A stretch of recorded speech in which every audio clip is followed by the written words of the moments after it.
Welcome back to the Ink and Imagination podcast. Today we'll dive into the article, Lord of the Flies, a dark experiment on human nature. As we close the final pages of Lord of the Flies, it is impossible not to feel a weight settle in the heart. William Golding has woven a story in which every word cuts sharply, like a blade reaching the deepest recesses of the human soul. This is not merely a book about children stranded on a deserted island. It is a psychological exploration, a brutal experiment, and a stark warning about the evil that resides within us all. Golding has crafted a timeless narrative, forcing humanity to confront itself. As the children shed societal norms and spiral into violence, we witness not only their descent but also a reflection of the darker parts of ourselves. The island, where paradise and hell collide. The island in Lord of the Flies is a dual symbol, at once a pristine paradise and a terrestrial hell. At first, it appears as a promised land, turquoise waters, soft stretches of sand, and lush shaded forests. For the stranded children, it represents a freedom they had never known in the adult world. Yet this freedom quickly corrodes as social rules dissolve and primal instincts emerge. Golding masterfully portrays nature as beautiful yet indifferent, cold and unfeeling. The waves, the sun, and the forests remain unchanged, no matter how fiercely the children struggle on the island. This indifference of nature accentuates the tragedy of humanity. The island becomes a perfect stage where human behavior is laid bare, stripped of the facade of civilization. The natural imagery in the novel is profoundly symbolic. The harsh sunlight beats down on the island like an unyielding spotlight, illuminating every action of the characters. The dense forest, once a sanctuary for exploration, transforms into a breeding ground for terror. The contrast between nature and human behavior delivers a powerful message. Nature is not inherently malevolent, but humanity brings evil to every place it touches. The struggle between civilization and instinct. Lord of the Flies is not merely a tale of survival, but a profound examination of two opposing forces, civilization and instinct. Golding personifies these forces through two central characters, Ralph and Jack. Ralph embodies reason and order. From the very beginning, he understands the importance of organization, establishing rules, and keeping the signal fire burning, a symbol of hope and connection to the civilized world. Ralph holds on to the belief that maintaining order is the key to survival and eventual rescue. Yet, he gradually realizes that reason, unsupported by strength, is easily overwhelmed by the raw power of primal instincts.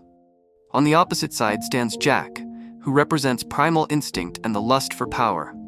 He not only rejects the rules, but deliberately breaks them to establish his own dominion. The hunting rituals, painted war masks, and the frenzied energy of the mob transform Jack into a dictatorial leader, whose power is built on fear and violence. Golding does more than stage a conflict between two characters.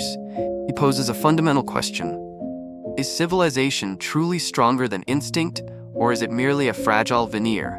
When society collapses, what remains of human nature? The struggle between Ralph and Jack is a microcosm of larger conflicts in the real world, where reason and instinct perpetually vie for control. The symbolism of evil. One of the most striking aspects of Lord of the Flies is Golding's masterful use of symbolism to convey his message. Among these symbols, the Lord of the Flies, the pig's head swarming with flies, is the most powerful and evocative.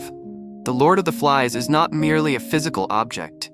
It is the embodiment of the innate evil lurking within the human soul, the sinister whisper of base instincts waiting to rise.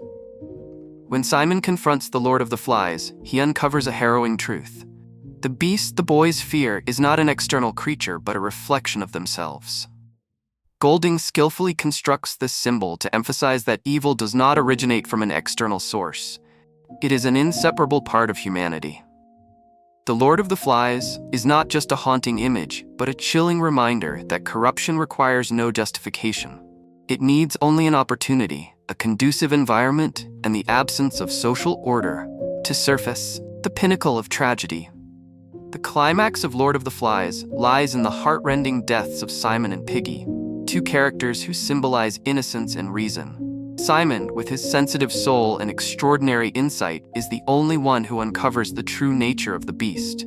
Yet in a heart-wrenching scene, he is brutally killed by his companions in a frenzied mob. Simon's death serves as a grim indictment of humanity.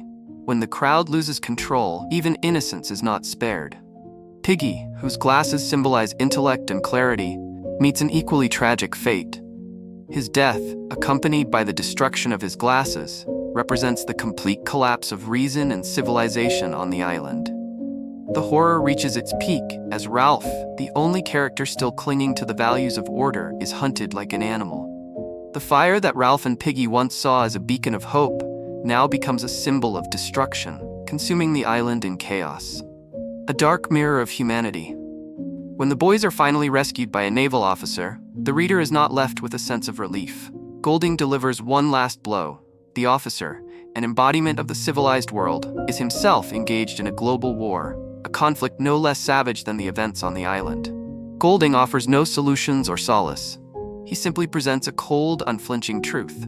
Evil exists within us all, and civilization provides no guarantee of containing it. Lord of the Flies is not merely a story about lost children. It is a metaphor for all of humanity, a stark reminder that no matter how advanced society may become, the darkness within human hearts remains ever present. The timeless meaning of the work Lord of the Flies is not merely a fictional story about children stranded on a deserted island. It is a wake-up call, a mirror reflecting the realities of our world, and above all, a profound lesson about human nature. This work transcends the boundaries of a mere survival story to become a symbol of the internal struggles within individuals and societies. Golding wrote Lord of the Flies against the backdrop of the 20th century, an era of immense upheaval, as humanity had just emerged from 2 world wars and was confronting new threats of destruction. He did not merely tell the story of a group of children, but posed a far greater question. If civilizations were to collapse, could humanity survive without succumbing to violence and chaos? The timeless power of Lord of the Flies lies in the universality of its message. At any point in history, humans are confronted with the conflicts between reason and instinct, good and evil. The novel also raises questions about leadership, power, and responsibility. Ralph, Piggy, Jack, and Simon are not simply individual characters, but representations of different facets of human nature: reason, intellect, power, and spirit. Their conflicts serve as a microcosm of the struggles that unfold on a much larger scale in real-world societies. Moreover, Lord of the Flies serves as a stark warning. In the absence of legal systems and moral codes to maintain order, humans can quickly descend into the state of survival of the fittest. This idea is especially significant in our modern world, as we face challenges such as climate change, social inequality, and political conflict. Lord of the Flies reminds us that, in order to confront these challenges, unity and compassion are necessary, qualities that humanity seems perpetually short of when placed under pressure or in times of crisis. Golding did not merely write a story, he left behind a profound literary and philosophical legacy. Lord of the Flies is not just a book for children or academics. It is for all of us, individuals seeking to better understand the nature of our own selves in an ever-changing and unpredictable world. This work is a lesson that never grows old, a reminder that no matter how advanced or progressive a society becomes, humans must constantly reflect on themselves to avoid spiraling into cycles of violence, fear, and chaos. In this journey, Lord of the Flies will forever stand as a lighthouse, illuminating the path for those brave enough to confront the shadows within their own hearts. Conclusion: Lord of the Flies is not an easy book to read. It evokes a sense of unease because it raises questions that have no simple answers. Are humans truly good, or are we merely living in a society strong enough to suppress evil? William Golding crafted a timeless masterpiece that compels us to confront the truths we often avoid. Each time we revisit Lord of the Flies, we gain not only a deeper understanding of the story itself, but also a deeper understanding of ourselves. And that is what makes this book an irreplaceable classic for all time. Hope you enjoy this video. Don't forget to like, share, and subscribe to support us. What about you? Have you read this book yet? What are your thoughts on it? Let me know in the comments below.